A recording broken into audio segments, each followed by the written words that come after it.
Baik, terima kasih rekan-rekan sekalian. Pada kesempatan yang baik ini kita akan rilis bersama-sama pengungkapan kasus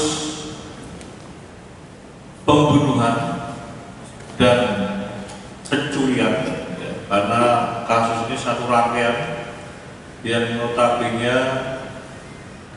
memang bukan dari suatu perencanaan, namun tindakan yang dilakukan oleh pelaku terkategori kasus pembunuhan dan diikuti dengan kegiatan pencurian.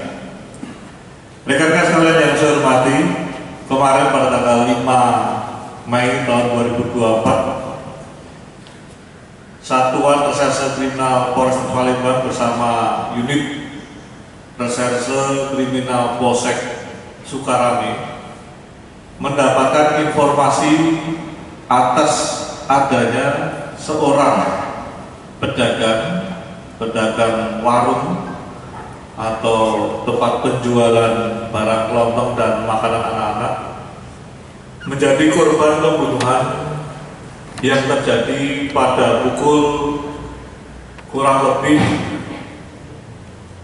antara 17.00 hingga 16.00. Rekan-rekan sekalian yang saya hormati, kami mendapatkan informasi di lapangan pada pukul 16.00, saya ulangi 18.00, adanya laporan dari masyarakat tentang diketemukannya satu orang sosok wanita parubaya yang notabene adalah seorang pedagang yang memiliki warung, yang dimana ditemukan dalam kondisi meninggal dunia berlumuran darah.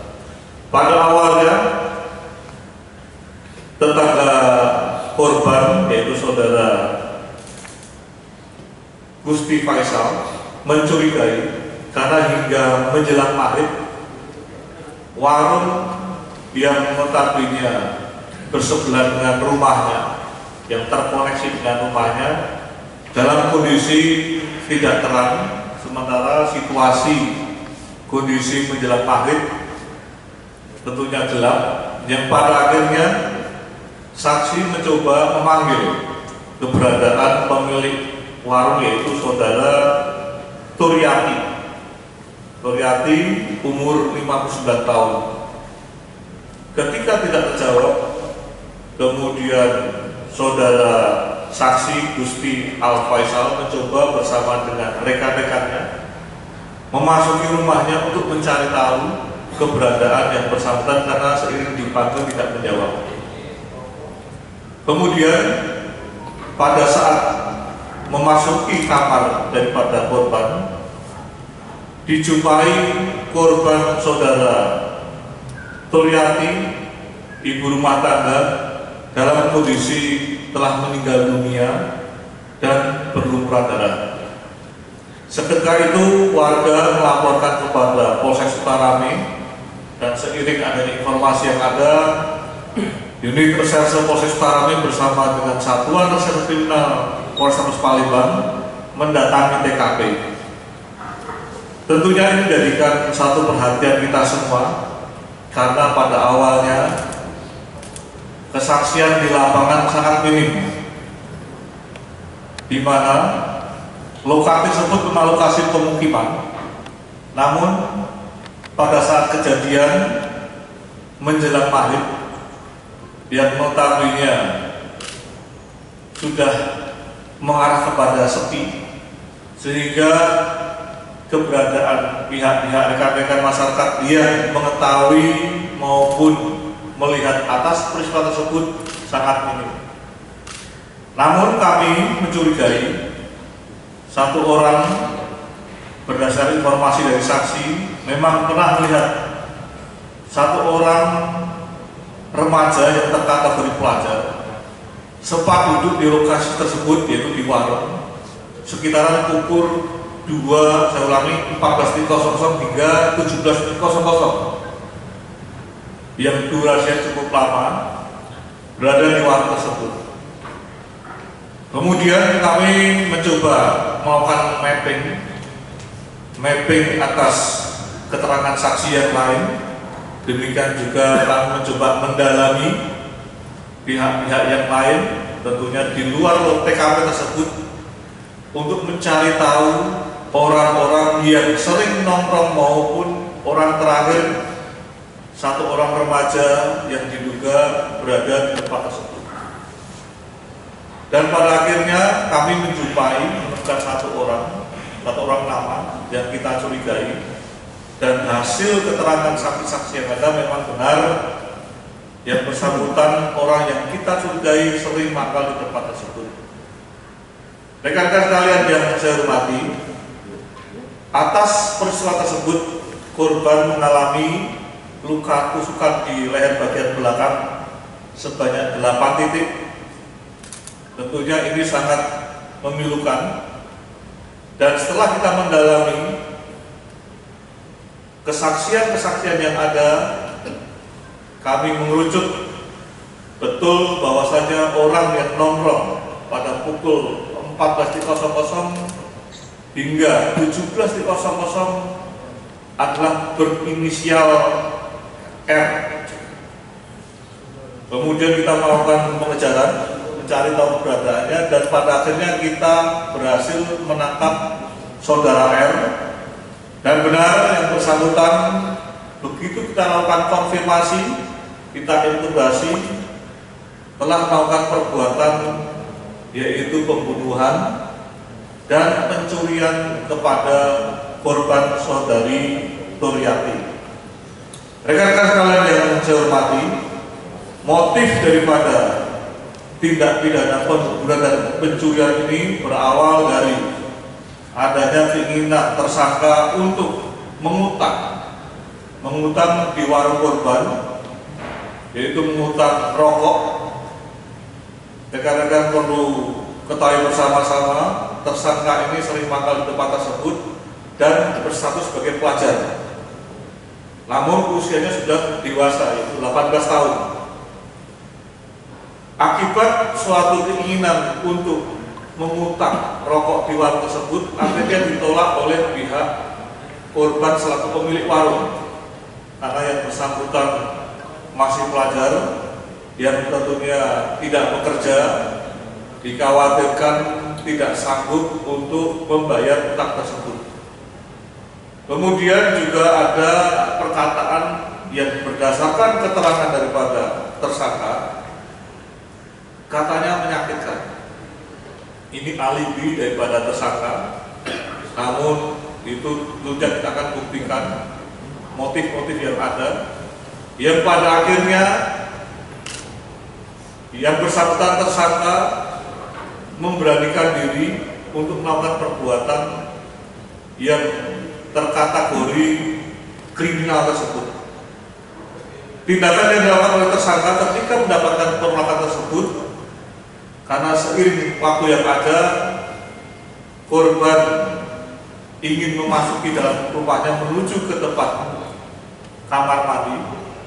Tanpa diketahui oleh pihak korban, tersangka mengikuti langkah korban di dalam rumah di kamar mandi tersebut, dan spontan mendekati kamar mandi, korban dilakukan pemitingan di leher, yang pada akhirnya menyebabkan korban tidak bisa bernafas, tidak berdaya, yang pada akhirnya terkulai lemas. Kemudian tersangka menyeret korban menuju ke kamar pribadinya, dan disitulah spontan tersangka mengambil pisau milik korban yang ada di dapur, kemudian membujamkan sebanyak 8 titik di bagian leher belakang, dan seketika korban meninggal dunia. Pada saat melakukan aksinya, korban setelah melakukan aksi tersebut, korban kemudian membersihkan pisau sebagai barang bukti yang ada, kemudian di belakang mencuci pisau tersebut, pisau yang berlumuran darah, kemudian selanjutnya menyembunyikan pisau tersebut di atas lemari. Namun demikian, rekan-rekan kita bersama-sama tentunya berkat bantuan forensik yang ada, dalam waktu cepat kita menemukan jejak-jejak daripada tersangka. Kita juga telah mengidentifikasi pada pisau tersebut, dan benar pada gagang tersebut telah teridentifikasi jari, bekas sidik jari milik tersangka. Rekan-rekan sekalian yang saya hormati, atas peristiwa tersebut saat ini tersangka kita lakukan penangkapan dan penahanan, dan sekali lagi tindak pidana yang dilakukan adalah pembunuhan dan pencurian. Jadi seiring dengan peristiwa tindak pidana yang ada dengan motif sakit hati, ingin mengutang rokok karena ditolak dan alibinya menyakitkan hati, katanya, kata-kata korban. Kemudian seketika itu setelah menghabisi nyawa korbannya, tersangka mengambil sejumlah uang yang ada di warung, demikian juga mengambil sejumlah makanan ringan yang ada di warung tersebut. Atas peristiwa tersebut, sekali lagi yang bersangkutan tersangka kita tersangkakan dengan pasal 338 KUH pidana dan pasal 365 ayat 3 KUH pidana, tentunya dengan ancaman penjara kurang lebih selama-lamanya 15 tahun penjara. Rekan-rekan sekalian yang saya hormati, atas peristiwa tersebut kami telah melakukan penyitaan. Di antaranya adalah pisau sebagai alat utama, barang bukti utama yang digunakan untuk menghabisi nyawa daripada korban. Kemudian kita juga telah melakukan menyita hasil kejahatannya berupa satu renteng aneka makanan, kemudian uang atau plastik yang berisikan uang logam senilai 17.000. Kemudian kami juga telah menyita satu mie instan merek Indomie, satu karung beras mirip topi kopi. Demikian juga kami telah menyita beberapa barang bukti pendukung di mana tersangka melarikan diri menggunakan kendaraannya berupa satu unit motor Yamaha Mio warna biru. Demikian juga yang bersangkutan kita lakukan pendalaman melalui alat perekam yang ada menggunakan baju kodok sekolah berwarna hijau. Demikian juga yang bersangkutan juga menggunakan satu pasang sepatu kulit warna hitam merek X1. Rekan-rekan sekalian yang saya hormati, kasus tersebut kami ucapkan terima kasih pada Satuan Reserse Polrestabes Palembang dan Unit Reserse Polsek Sukarame, karena anggota di lapangan berhasil melakukan upaya penangkapan kurang lebih di bawah 10 jam. Tentunya ini menjadikan satu prestasi bagi anggota kita. Kondisi yang ada di lapangan berhasil memetakan pelaku tindak pidana yang ada dengan cepat, yang pada akhirnya bisa membuahkan hasilnya, yaitu tertangkapnya pelaku kejahatan tersebut. Dan kami turut berduka-duka, sangat prihatin atas aksi yang terjadi, karena sekali lagi permasalahan yang sepele namun berakhir dengan hilangnya nyawa seseorang. Dan tentunya juga tersangka statusnya pelajar, namun usianya sudah dewasa. Oleh karena itu kami kategorikan dewasa, ya, dan kita lakukan penyidikan sebagaimana beracaranya Kitab Undang-Undang Hukum Acara Pidana. Terima kasih rekan-rekan sekalian atas kesempatannya. Ada pertanyaan?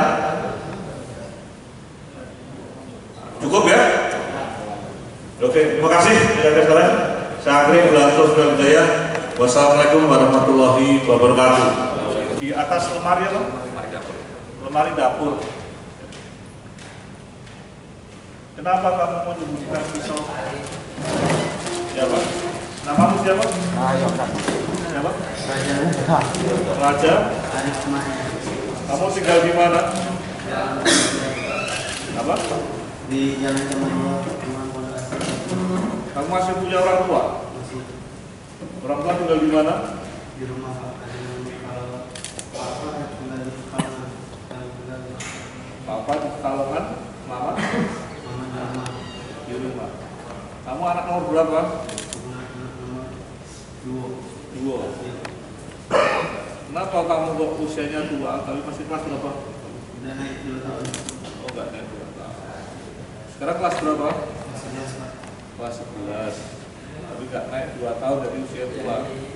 Kamu kategori dewasa adalah usia, bukan status. Terus apalagi?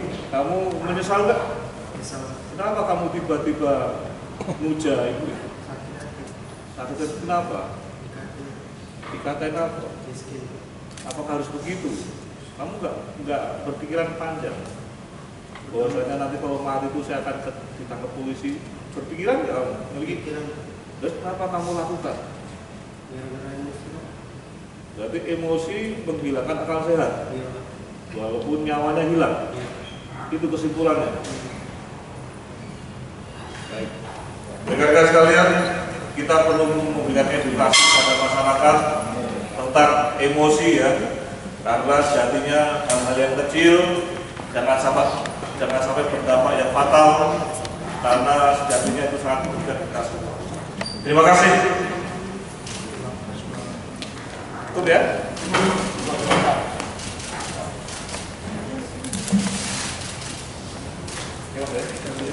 Ini